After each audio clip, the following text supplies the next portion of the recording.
बीसरू गांव में जिस महिला की लाश मिली उसका नाम सकूनत था। फिलहाल हम सकूनत के जो ससुराल है वहां पे मौजूद हैं, क्योंकि इस मामले में कई ऐसे सवाल अभी बाकी हैं जिनका लोग जवाब जानना चाहते हैं। हर कोई ये जानना चाहता है कि सकूनत को किसने मारा, क्यों मारा, इसके मारने के पीछे की वजह क्या है। सबसे पहली बात तो ये है कि लोग ये भी जानना चाहते हैं कि सकूनत का जो पति है वो अभी कैमरे से क्यों बच रहा है। क्या कहीं दोषी तो नहीं है? अगर दोषी है तो पुलिस उसको गिरफ्तार क्यों नहीं करती? अगर निर्दोष है तो कैमरे के सामने क्यों नहीं आता? आज हमारे साथ उसका पति वकील मौजूद है, इनसे जानेंगे किस तरीके से इनको सूचना मिली। ये जिस समय वारदात हुई ये गाँव में थे या फिर गाड़ी पे थे, कहाँ पे थे, कैसे इनको सूचना मिली? जी क्या नाम है? सर मेरा नाम मोहम्मद वकील है सर। वकील। वकील सर जी, मैं सकूनत आपकी पत्नी थी? जी सर। तो आप कहाँ थे जब ये वारदात घटी? सर मैं सोना था, मैं 9 बजे घर पे पहुंचा था। अच्छा, रात में? रात में 9 बजे मैं घर पे पहुंचा था। हुँ, मैं 9 बजे जैसे घर पे पहुंचा था तो मैंने जैसे घर पे मुझे नहीं मिली तो मैंने अपने ससुर के लिए फ़ोन किया हुँ, था। उसने मेरे लिए बोला कि यहाँ तो वो नहीं आई। हुँ, उसके बाद मैं सीधा बाइक लेके अपने साडू के पास गया था अच्छा, जयसिंहपुर गांव में। हुँ, जयसिंहपुर गांव में जब मैं गया तो मैंने उससे पूछा, भैया यहाँ तो वो तो नहीं आई। उसने कहा वो नहीं आई। हुँ, उसके पास मैंने अपने चौधरी को कॉल लगाई। हुँ, मन की तू कहाँ पे? नु घर पे हूँ। मन की जयसिंहपुर में आ जा, मैं यहाँ हूँ। हुँ, जैसे हम जयसिंहपुर में वो आए थे 4-5 बंदे। हुँ, मैंने उनसे बोला चलो हम दरखास्त लगाते हैं। हुँ। उन्होंने कहा भैया अब रात का टाइम है, अब दरखास्त नहीं लगी जाएगी, अब नहीं लगेगी अच्छा, दरखास्त। इसके पास कोई फ़ोन रहता था हाँ जी, फ़ोन सकूनत के रहता था पास? इसके पास। आपने फ़ोन मिलाया उसका? वहाँ मेरी उससे बात हुई थी सर। 9 बजे से 10 बजे तक की मेरी 3-4 कॉल हैं उसके हुँ, पास। क्या कहा था उसने? उसने ये कहा था कि मेरा भैया आ रहा है लेने के लिए हुँ, और मेरी नाड़ में चीज़ चल रही है, मैं इसको चेकअप कराने के लिए जा रही हूँ। हुँ, मैंने कहा ठीक है, तेरा भैया आ रहा तो चली जा। हुँ, उसके बाद मेरी इससे कोई बात ना हुई। हुँ, 10 बजे तक 10 नहीं बजा था, इससे पहले ये पौने घंटे तक मेरी बात हुई थी उसमें 2-3 बार हुँ, बस। उससे बाद मेरी उससे कोई बात ही नहीं हुई। हुँ, फिर उसके बाद जब हम जयसिंहपुर वो मिले थे, उसने कहा कि अब तो रात का टाइम है, अब नहीं होगा कुछ भी। हुँ, तो उसके बाद वो अपने घर चले गए थे। हुँ, मैं और एक मेरा साड़ू था, वो हम अपने घर पे आ गए थे। हुँ, मैं जैसे उसको घर पाए तो यहाँ में हमारी अम्मी और पापा से बात हुई। हुँ, तो मैंने अपने माम ससुर का लड़का था एक काले नाम का, उसके पास जैसे फ़ोन किया। हुँ, मन की भाई कहाँ? उसने कहा मैं तो यहाँ पे हूँ ये सरपंच की कोठी पे, हुँ, हमारे गांव में कोठी है। तो हम दोनों साडू उसके पास गए वहाँ पे। हुँ, तो वो वहाँ पे हम खड़ा मिला। हुँ, हमने कहा भाई, मैंने कहा मन की भैया बाइक वाइक कुछ नहीं, कैसे यहाँ पे अकेला कैसे खड़ा है? हुँ, नुक यार वो हूँचपुरी से फूफाहार आए हैं, वो थाने गए हैं हुँ, चौकी में। हुँ, तो मैंने कहा चलो हम भी चलते हैं। बड़ी मुश्किल से तो मैं उसको ले गया, वो मना करा, तू क्या करेगा? उसने दरखास्त लगा तो दी। हुँ, नहीं, मैंने कि मैं क्यों नहीं जाऊँगा। हुँ, मैं जैसे गया तो मुझे कमरचंद का जैसे नाला पार करते हैं, वहाँ पे एक तालाब के पास झोंपड़ी बनी हुई है। हुँ, वो सारे वहाँ पे बैठे हुए थे। हुँ, वो 5 बंदे थे। हुँ, और मैंने उनसे कहा, हमारे गांव का सरपंच था। हुँ, मैंने उनसे कहा सरपंच क्या क्या करना है, चलो अब चौकी में। मेरे नसरू हुँ, मेरे को उसने कोई जवाब ही नहीं दिया। हुँ, थोड़ी देर बाद मैं चुप खड़ा रहा, जब उसने किसी ने कोई जवाब नहीं दिया तो मैंने उनसे कहा मन की यार दरखास्त तो लगवा दियो। हुँ, फिर सरपंच ने ये कहा कि अब नहीं होगा कुछ भी, जो भी होगा सुबह होगा। हुँ।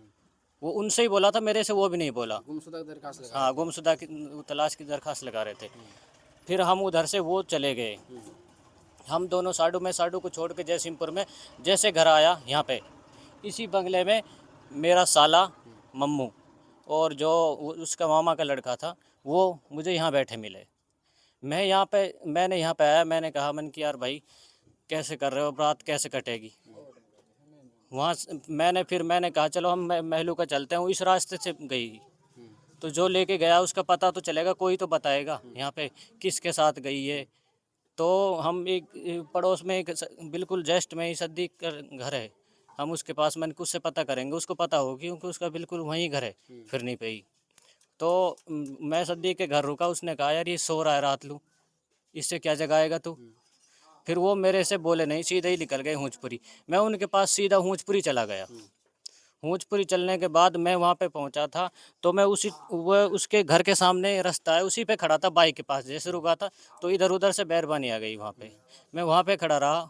वहाँ पे खड़ा होने के बाद कम से कम मैं 2:30 बजे तक वहीं खड़ा रहा, 2-2:30 बजे तक। रात में? हाँ जी। हुँ, तो फिर मैं एक खाट बिछाई, मैं उस पे लेट गया, उसी पे बैठा रहा आराम से।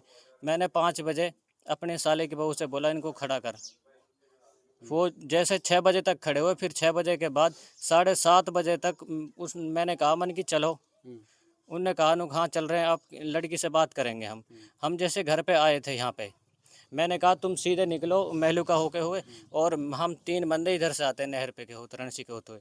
हम जैसे मेरा साला था मेरा छोटा, और वो मामा का लड़का था उसका कल, हम नहर की तरफ से आए तो हम उनसे पहले घर पे पहुंच गए थे। और जैसे घर पे वो आए, तुरंत मेरे साले के पास फ़ोन आता है, नुक एक लड़के एक बच्चा है और एक औरत की लाश मिली है, हम आपके फ़ोन पे इस फ़ोटो को डलवाते हैं, इसको पहचान करो। वो हूँचपुरी से किसी ने डाला है वो फ़ोटो, वो मेरे फ़ोन पे अब भी बरकरार है फ़ोटो। मैंने उनसे कहा कि उस हूँचपुरी को तुमने नहीं पहचाना हो? नहीं हमारे पास नहीं पहचान में आ रहा। तो फिर वो यहाँ से बोल के फिर निकल गए।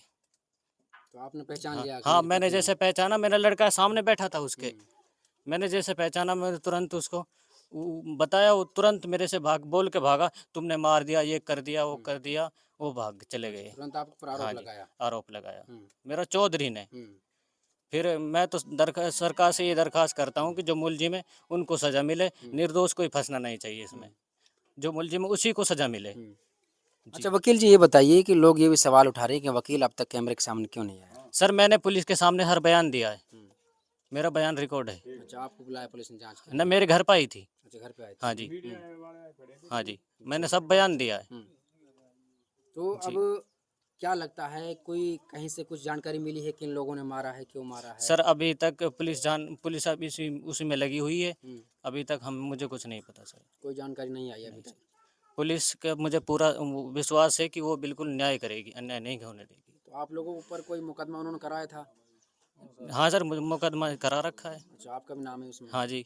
अच्छा कितने लोगों के खिलाफ कराया था? वो सर कम से कम 11 लोग हो गए सर। अच्छा हाँ जी।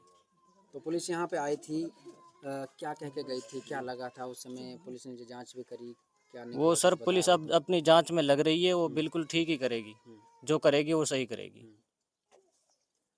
चलिए कौंतला का गांव में हम मौजूद थे। ये सकूनत के पति हैं जो लगातार अब तक कैमरे के सामने आए नहीं थे, लेकिन आज ये कैमरे के सामने आए हैं। इन्होंने बताया कि पुलिस जांच में इन लोगों ने सहयोग किया है, पुलिस ने जो भी इनसे पूछताछ की है वो इन्होंने अपने बयान दर्ज कराए हैं।